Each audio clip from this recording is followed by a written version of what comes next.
To the second channel, man, and the beat from the intro is provided by Zappa Beats. There's a link in the description below that's going to take you to downloadpads.com. From there, you can live stream this beat tape, man, and get the contact information via Twitter. And if you holler at them to get some beats, tell them I sent you. But anyway, on to today's reply, and it's an album review to that Michael Jackson, that Xscape. And you know, after I listened to it the first time, I'm like, oh shit, man, there's reasons why he didn't release these songs. But the more and more that I've been listening to it, the more and more it's been growing on me, man. And honestly, I do fuck with it. I like that Love Never Felt So Good, that Loving You, that Slave to a Rhythm, and that Escapes tracks, man. And I definitely love the fact that they put the original tracks on this project so you can hear the work that they put on these individual songs, man. But also, there's some songs on here that I like the originals over the updates, you feel me? Like that Chicago and Know Where Your Kids Are. The originals of those songs were pretty damn good. I mean, in comparison, you look at a lot of the Tupac work that they released after,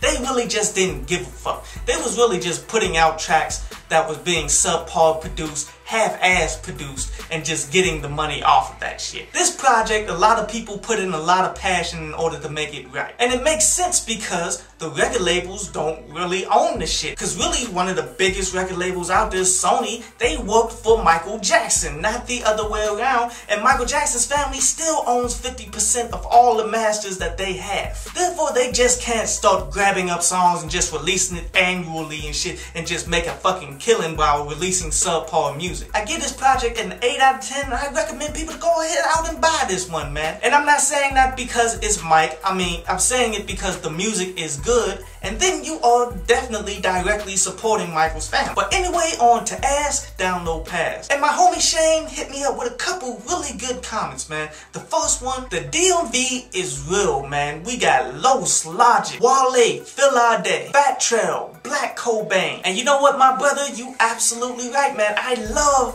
what the DMV is doing.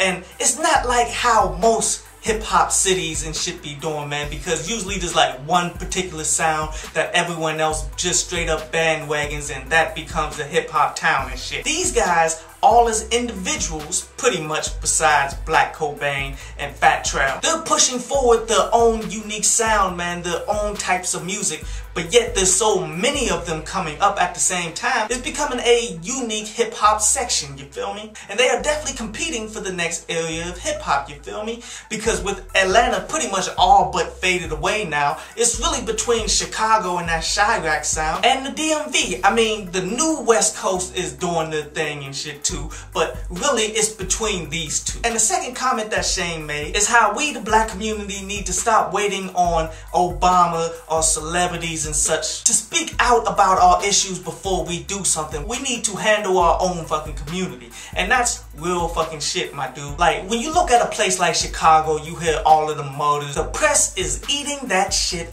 up, man. But yet, there's no press going on for the local movements that's going on to try to save Chicago. Because there's a lot of that going on as well. I mean, if you let the news tell it, we just sitting on our asses letting everyone die. When that's not what's fucking happening. And also, you got to realize that Chicago, Detroit, and a bunch of other inner cities that's going to hell like this, man, these are controlled fucking experiments. There's no other explanation, man. There's no other way all of the murders could just jump up like this consistently. The only way that happens is if the law isn't doing anything about it, because they know who the fuck is beefing. They know what gangs is at gang wars and shit, and you telling me they can't fucking stop them? The only time they step in and do anything about this, man, for real, is when they start to venture outside of the hood. But yet they are really setting us up, man, to become a police state. And they're using these cities and our communities as a reason to go towards that.